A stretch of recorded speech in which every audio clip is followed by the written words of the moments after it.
मैं दूध गर्म करके रसोई से लौट रही थी। तभी सास के कमरे से अजीब आवाजें सुनाई दी। सास बार बार कहती थी, अब बस करो, मैं थक गई हूँ, अब मुझमें ताकत नहीं है। तुम बहुत ताकतवर हो, लेकिन मैं कमजोर हूँ। फिर जब ससुर की गुस्से भरी आवाज आई। ससुर कह रहे थे, चुप बैठो और चलने दो। ये सब सुनकर मैं डर गई और अपने कमरे में आ गई। जब मैं सोने गई तो सोचती रही कि मेरे ससुर इतने ताकतवर कैसे हैं। मुझे भी ऐसा ही पति चाहिए था। खेलो दोस्तों, मेरी शादी बहुत जल्दबाजी में हुई। एक अच्छा ससुराल होने के नाते मेरे माता पिता ने शादी से इनकार नहीं किया और मेरी शादी कर दी। मैं ससुराल को आए 5 दिन हो गए थे और मैं अपने पति की दिनचर्या से भली भांति परिचित थी। उसे हर रात दूध पीना पसंद था, लेकिन मैं भूल जाती थी। मैं हर बार छोटी छोटी बातें भूल जाती थी और कुछ चीजों को ज्यादा महत्व देती थी और उन बातों के बारे में सोचती रहती थी। 3 दिन से मेरे पति मुझे रात को दूध लाने की याद दिला रहे थे। मुझे दूध पीने की आदत है, लेकिन मैं फिर गई। एक दिन मेरे पति गुस्से में मेरे पास आए और गुस्से में मुझसे बोले, क्या मुझे हर रात तुम्हें बार बार बताना पड़ेगा? मैं जल्दी से उठकर रसोई में चली गई। मेरी सास अपने कमरे में थी। जब मैं दूध गर्म करके लौट रही थी तो सास ससुर के कमरे से अजीब सी आवाजें आ रही थी। सास बार बार कहती थी, अब बस करो, मैं थक गई हूँ, अब मुझमें ताकत नहीं है। तुम बहुत ताकतवर हो, लेकिन मैं कमजोर हूँ। फिर ससुर की गुस्से भरी आवाज आई, थोड़ी देर रुक नहीं सकती क्या? ये सब सुनकर मैं असमंजस में पड़ गई और अपने कमरे में आ गई। जब मैं सोने गई तो यही सोचती रही कि मेरे ससुर इतने ताकतवर कैसे हैं। मुझे भी ऐसा ही पति चाहिए था, लेकिन मेरे पति बहुत जल्दी थक जाते थे। यही सोचते सोचते मैं सो गई। सुबह जब मैं उठी तो मेरी सास रोज की तरह घर का काम कर रही थी। उसका व्यवहार बिल्कुल सामान्य था। ऐसा लग ही नहीं रहा था कि वह ये सब रात में कर रही है। मेरे ससुर एक दिन जल्दी ही काम से घर आए और तुरंत सास को कमरे में बुलाकर अंदर ले गए। मैंने खाना बनाया और अपनी सास को बुलवाने के लिए उनके कमरे के पास गई। दरवाजे पर पहुंची तो उनकी आवाज सुनकर चौंक गई। रात का खेल फिर से शुरू हो चुका था। सास कहती रही, रुको, मैं थक गई हूँ। ये सब सुनकर मैं डर गई और वापस रसोई में आ गई। जब मैं रसोई में आई तो सोच रही थी कि मेरे ससुर ऐसा क्या खाते हैं जो इतने ताकतवर हो जाते हैं। आधे घंटे के बाद मैं वापस उनके कमरे में गई और फिर वही आवाज सुनाई दी। अब मैं सोचती थी कि ससुर इतना शक्तिशाली होने का क्या राज होगा। अब मैं जानना चाहती थी कि मेरी सास उन्हें रोज क्यों मना करती है। 20 मिनट बाद सास कमरे से बाहर आई। जब वो बाहर आई तो उनके चेहरे पर कुछ भी नजर नहीं आ रहा था, लेकिन दोनों हाथ कमर पर थे और कह रही थी, ये कमर का दर्द कब दूर होगा? ये सुनकर मैं अपनी हंसी नहीं रोक पाई। अब मैं जानना चाहती थी सांस उन्हें क्या देती है। मेरा ध्यान मेरी सांस पर था। मेरे पति उनसे बहुत अलग थे। वो जल्दी सो जाते थे और मैं अपने पति के प्यार की चाहत में रातों को जागती थी। तभी मेरा ध्यान सास के कमरे पर जाता था। उन्हें देखकर मुझे आश्चर्य होता था कि वे इस उम्र में भी कैसे मजे कर सकते हैं। पति तो सो रहे थे, लेकिन मैं सोच रही थी कि काश मेरा पति भी ससुर जैसा होता। उनके दरवाजे पर सास की आवाज सुनाई दे रही थी, अब रुको, मुझे छोड़ दो। ये सुनकर मुझे बहुत असहज महसूस हुआ। फिर मैंने सोचा कि मुझे उनके कमरे में जाकर देखना चाहिए कि वो वास्तव में क्या करते हैं और सास ससुर को क्या खिलाती है। मैंने ये जानने की कोशिश की, लेकिन कुछ पता नहीं चला।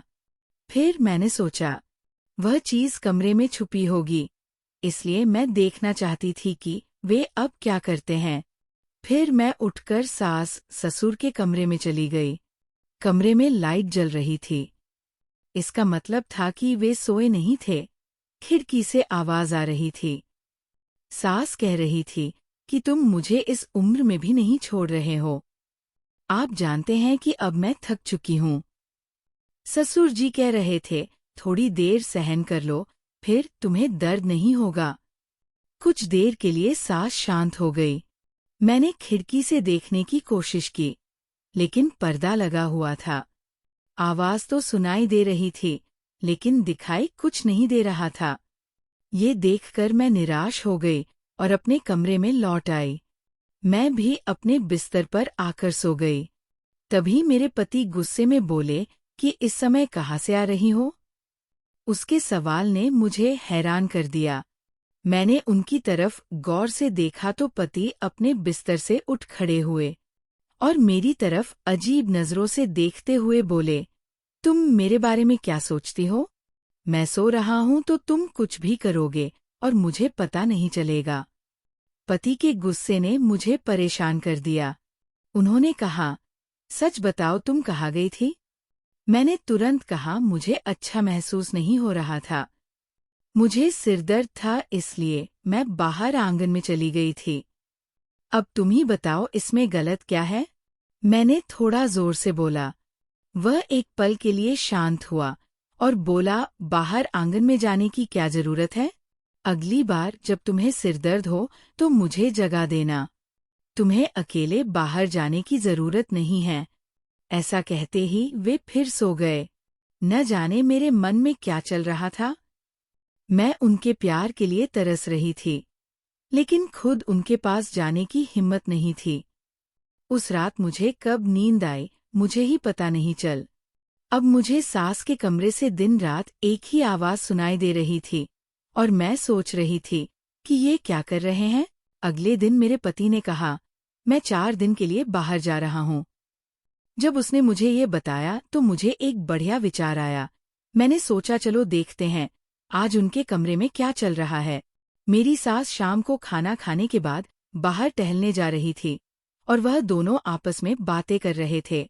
मैं उन्हें देखकर आश्चर्यचकित रह जाती थी कि इस उम्र में भी वो एक दूसरे के साथ समय बिताते हैं। उनका और मेरा जीवन बहुत अलग था। वो लोग इस उम्र में भी भरपूर जिंदगी जी रहे थे और हम अलग थे। उस दिन मैंने जल्दी से अपना सारा काम खत्म किया और अपनी सास ससुर के कमरे में चली गई। आज मैं सास के कमरे में छिपकर सच जानने की कोशिश कर रही थी। मेरे ससुर अपनी पत्नी से बहुत प्यार करते हैं और उसे बहुत खुश रखते हैं। मेरे पति मुझे इतना खुश नहीं रख पाते, इसलिए मैं जानना चाहती थी कि मेरे ससुर ऐसा क्या खा लेते हैं जो उन्हें इतना शक्तिशाली बनाता है। मैं इसे अपने पति को देना चाहती थी। ये देखने के लिए मैं उस रात उनके कमरे में छिप गई। उस रात मैंने जो देखा उससे मुझे सदमा लगा। मैं उन्हें बिना किसी शर्त के देख रही थी। थोड़ी देर बाद मैं खड़ी हुई और उनके पास चली गई। वे मुझे आश्चर्य से देख रहे थे। उन्हें विश्वास ही नहीं हो रहा था कि मैं उनके कमरे में हूँ। अगले दिन मेरे पति भी घर पर नहीं थे और अब मैंने फिर फैसला किया कि मैं रात अपने ससुर के कमरे में ही गुजारूंगी। शायद यह बात मेरी सास को पता थी, इसलिए उन्होंने गुस्से में मुझसे कहा कि आज रात को तुम हमारे कमरे में आओगे तो मुझसे बुरा कोई नहीं होगा। ये सुनकर मैं परेशान हो गई। उसी समय मेरे ससुर वहां आ गए। हमें बातें करते देख वो हमारी तरफ आए और मेरी तरफ देखने लगे। फिर मैंने धीमी आवाज में कहा, सास मुझे रात को कमरे में आने से मना कर रही है। ये सुनकर मेरे ससुर बहुत क्रोधित हुए और क्रोधित मुख से उनकी ओर देखते हुए बोले, बहू को मना मत करो, उस पर मेरा उतना ही अधिकार है जितना तुम लोगों पर है। फिर आप उसे क्यों मना कर रहे हैं? जो तुम स्वयं नहीं कर सकते उसे करने दो। फिर उनके जाने के बाद मेरी सास ने कहा कि अगर तुम आज हमारे कमरे में आओगी तो मैं तुम्हारे पति को तुम्हारे खिलाफ कर दूंगी। ये सुनकर मैं परेशान हो गई। अगर वह मेरे पति को मेरे खिलाफ कुछ कह देगी तो वह मुझसे नाराज हो जाएंगे। मेरे लिए ये सब सहना नामुमकिन था। मैं जानती थी कि मेरे पति शक्की है। अगर उनके मन में कोई बात आ जाए तो उसे दूर करना आसान नहीं होता। मुझे अब भी याद है कि जब शुरुआती दिनों में एक बार मैं कमरे से बाहर चली गई थी। तो उन्होंने मुझसे कितने गुस्से में बात की थी। मैं उनकी आंखों में संदेह देखकर डर गई। अगर मेरी सास ने ऐसा कुछ कहा तो मैं क्या करूंगी, और मेरा पति अपनी माँ की बात सुनेंगे और उन पर ही विश्वास करेंगे। फिर मैंने फैसला किया कि मैं अपनी सास की बात मानूंगी, उसके साथ घुल मिल जाऊंगी और वह नाराज नहीं होंगी। वह मेरे पति को मेरे खिलाफ करने की कोशिश नहीं करेगी। मैं रात के खाने के तुरंत बाद अपने कमरे में चली गई और सो गई। मैं बहुत खुश थी कि कल मैं अपने ससुर के कमरे में गई थी और मुझे उन्हें देखकर खुशी मिली। लेकिन जब मुझे अपनी सास का व्यवहार याद आया तो मैं चुप रह गई। उसी समय दरवाजे पर दस्तक हुई। मैंने दरवाज़ा खोला तो सामने मेरे ससुर खड़े थे। उन्होंने मुझे आश्चर्य से देखा और कहा, तुम्हें आज मेरे कमरे में आना था, अब तक क्यों नहीं आए? उनकी बातों ने मुझे सोच में डाल दिया और मैंने कहा, आज मेरी तबीयत ठीक नहीं है। मेरे ससुर कुछ देर तक मुझे शांति से देखते रहे, फिर बोले, मुझे पता है तुम क्यों मना कर रही हो। तुम शायद अपनी सास के डर से ये सब कह रही हो। चिंता मत करो, मैंने उसे समझा दिया है। अब मैं तुम्हारा इंतजार कर रहा हूँ। जब मैं उनके कमरे में गई तो मैं बहुत खुश हुई थी और वे फिर से वही कर रहे थे। मेरी सास कल से पहले ही थक गई थी। थोड़ी देर बाद उनकी सांसें फूलने लगी और कहने लगी, आज मेरी तबीयत ठीक नहीं है, मैं आज ये सब नहीं कर सकती। उसी समय ससुर ने कहा, तुम्हें क्या परेशानी हो रही है? दिन ब दिन तुम मुझे बहुत कम समय दे रहे हो और जल्द ही थक जाती हो। तुरंत यहाँ आओ, अब अगर तुम चुप नहीं बैठी तो मुझसे बुरा कोई नहीं होगा। फिर मेरी सास भी हमारे साथ आ गई। हम काफी देर तक यही करते रहे। थोड़ी देर बाद मेरी सास एक तरफ हट गई और बोली, अब मेरा काम हो गया, मुझमें अब हिम्मत नहीं रही। उसके बाद हम दोनों यही करते रहे और काफी देर बाद जब मैं थक गई तो मेरे ससुर ने खुद मुझसे कहा, तुम बहुत थक गए हो, अब हम ये काम बंद करते हैं और कल छुट्टी लेते हैं।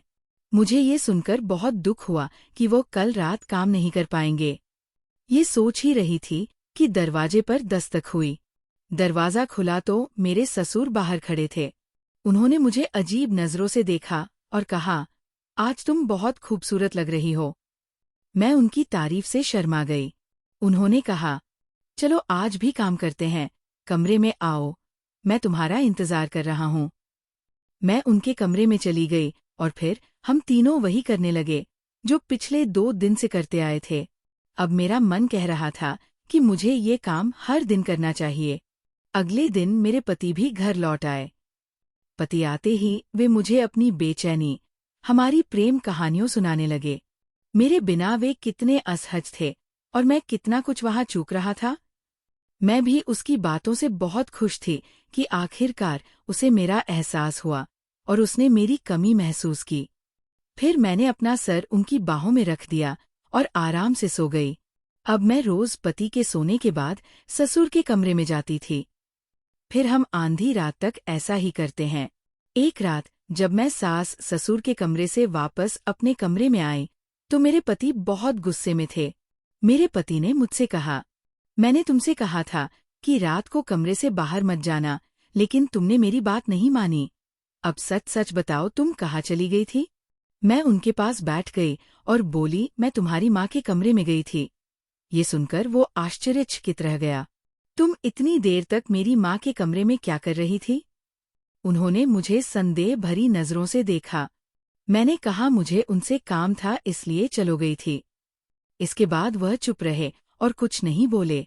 अब दूसरे या तीसरे दिन जब मैं अपनी सास के कमरे में सुख लेने के लिए जाने लगी, इस बार भी वो सोए नहीं थे, तो मेरे पति मुझसे पूछने लगे कि तुम माँ के पास कौन सा काम करने जाती हो?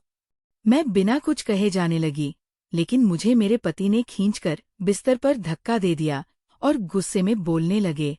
मैं उन्हें इतना गुस्से में देखकर डर गई और उन्हें बताने ही वाली थी कि दरवाजे पर दस्तक हुई। मेरे पति ने जाकर दरवाज़ा खोला। सामने ससुर थे।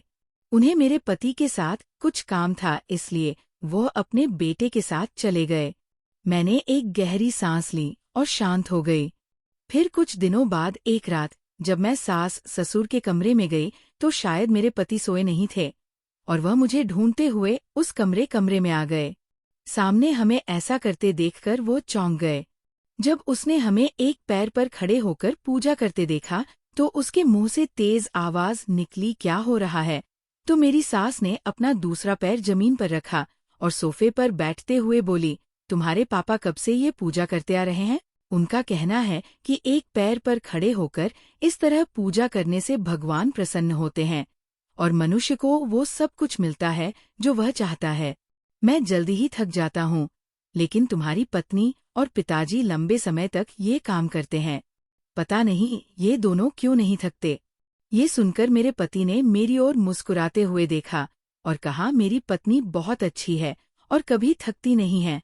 उन्होंने खुशी से ऐसा कहा। ये सुनकर मैं शर्मिंदा हो गई, लेकिन फिर मेरे पति ने सभी को समझाया कि इस तरह का अंधविश्वास रखना ठीक नहीं है। अगर सच्चे मन से भगवान की पूजा की जाए तो सब कुछ ठीक हो जाएगा।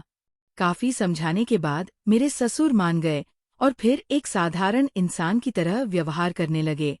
अब वो सुबह नहा धोकर भगवान का ध्यान करने लगे और हमने भी अपने आप को सुधार लिया और अच्छे से रहने लगे। दोस्तों, अगर आपको ये कहानी पसंद आए तो हमारे चैनल को सब्सक्राइब करें, लाइक करें। आपको आज की कहानी कैसी लगी हमें कमेंट करके जरूर बताएं।